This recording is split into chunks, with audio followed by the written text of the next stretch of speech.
Eh, a mí, yo me he enfrentado a muchos demonios, pero han sido desafíos. Desafíos para aprender, desafíos para conocer, un desafío para crecer en autoridad, pero que en otra persona el mismo demonio, que era para mí un desafío, puede ser un ataque. Entonces eso depende qué situación en la que está viviendo la persona para uno poder ayudarle y decirle qué clase de situación es. ¿Cómo puedo discernir entre una prueba o desafío personal? Y Es un que ataque espiritual.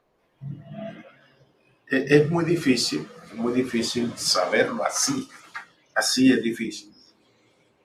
O sea, yo tendría que escuchar la situación que está viviendo la persona y entonces así sí yo podría decirle eso es un ataque o decirle ese es un desafío o decirle ese es una prueba. Pero hacer una diferencia aquí de eso es complicado porque a veces le pasa lo mismo a una persona y a otra, pero en una puede ser un ataque y en otra un desafío. Algunas veces uno es escéptico un poco con este tema de la guerra espiritual. Hay gente que no cree en ella y es respetable. Hay gente que cree que no existe una guerra espiritual, que no hay buenos y malos, pero la realidad puede ser otra. Como siempre lo hemos dicho aquí en La Red Cristiana, esperamos que estos contenidos sirvan precisamente de guía, de instrucción, de enseñanza y de bendición. Si ustedes por alguna razón no creen en guerra espiritual, lo respetamos muchísimo y les entendemos. Pero el pastor Pedro Carrillo entiende diferente. Además que tiene unas experiencias tremendas acerca de esto de la guerra espiritual. ¿Cómo es esto de la guerra espiritual para que empezamos a entender un poquito más? Bueno, la guerra espiritual se le llama a cierto tipo de oración dedicada al enfrentamiento con espíritus, enfrentamiento con el reino de las tinieblas en diferentes campos, puesto que la guerra espiritual tiene diferentes áreas en las cuales se aplica. Pero es básicamente eso, es la oración de enfrentamiento contra el reino de las tinieblas, incluyendo pues los siervos de Satanás, y todas las oraciones que hacemos para defendernos y para atacar. Bueno, creo que está más que claro que entonces existe, que es real, que hay una guerra espiritual. Yo recuerdo algunas conversaciones con amigos en donde, por ejemplo, en áreas como en nuestros países de América Latina, tengo que hablar particularmente de Colombia porque, bueno, allí nací, y algunas veces la gente decía, ten cuidado porque allí en determinados sectores hay guerra. Y de repente como uno era de la ciudad, del interior, dice, no, no, no, a mí eso no me interesa, no es conmigo. Pero quienes se atravesaron por la mitad de esa guerra, entre buenos y malos, vamos a darle ese término, entre personas que pensaban de una forma y de otra, entre opositores, etcétera, muchos de ellos perdieron la vida, muchos de ellos salieron damnificados de eso y aún sigue, lamentablemente, en algunos de nuestros países. O sea que guerra hay, siempre habrá una guerra, ¿no, pastor? Porque me gustaría que pudiéramos entender eso desde lo básico. Siempre hay alguien que quiere una cosa y otro que quiere otra y de repente no encuentran las mejores maneras para disputarse. Ahora, cuando lo subimos al plano espiritual, me imagino que la cuestión es mucho más fuerte y más profunda. Sí, sí, claro.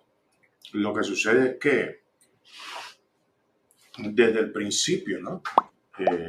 Cuando Satanás engaña a Adán y Eva, él se apodera de todo. Dueño del mundo, dueño de las almas, dueño de las riquezas, era el que comandaba y dominaba todo.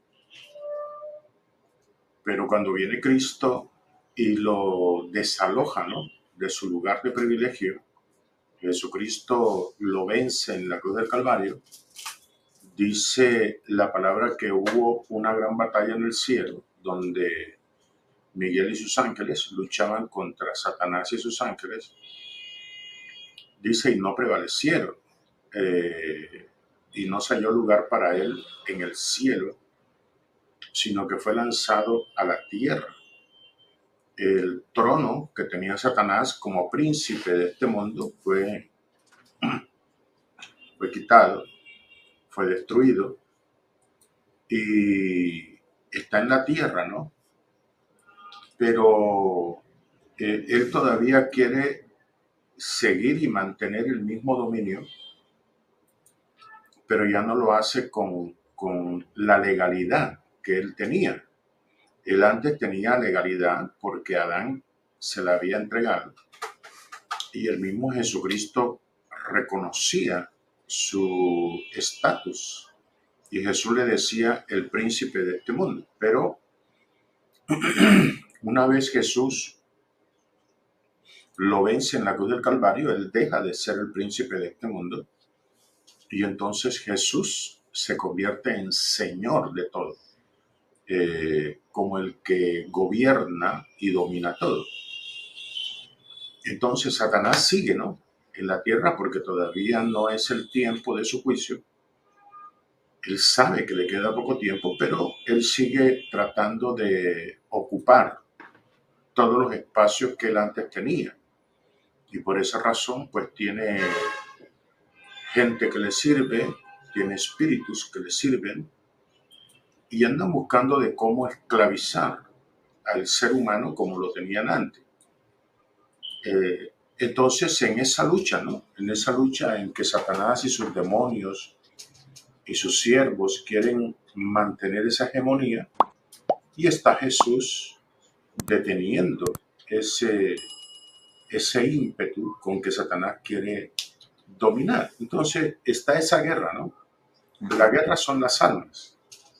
El centro de esta guerra son las almas.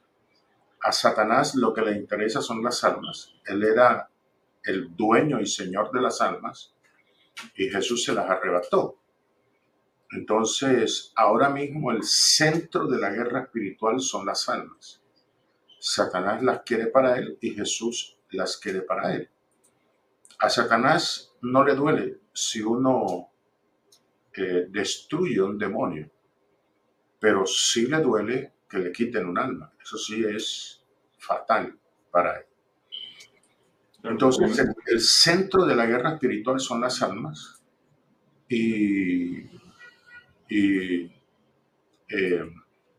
como le dijera, está en nosotros el tratar de liberar esas almas para que sirvan al reino y no al reino de las tinieblas. ¿Decías algo? Sí, una guerra de poder, ¿no? Definitivamente una guerra de poder en donde la materia principal, como bien lo dices, pastor, son las almas.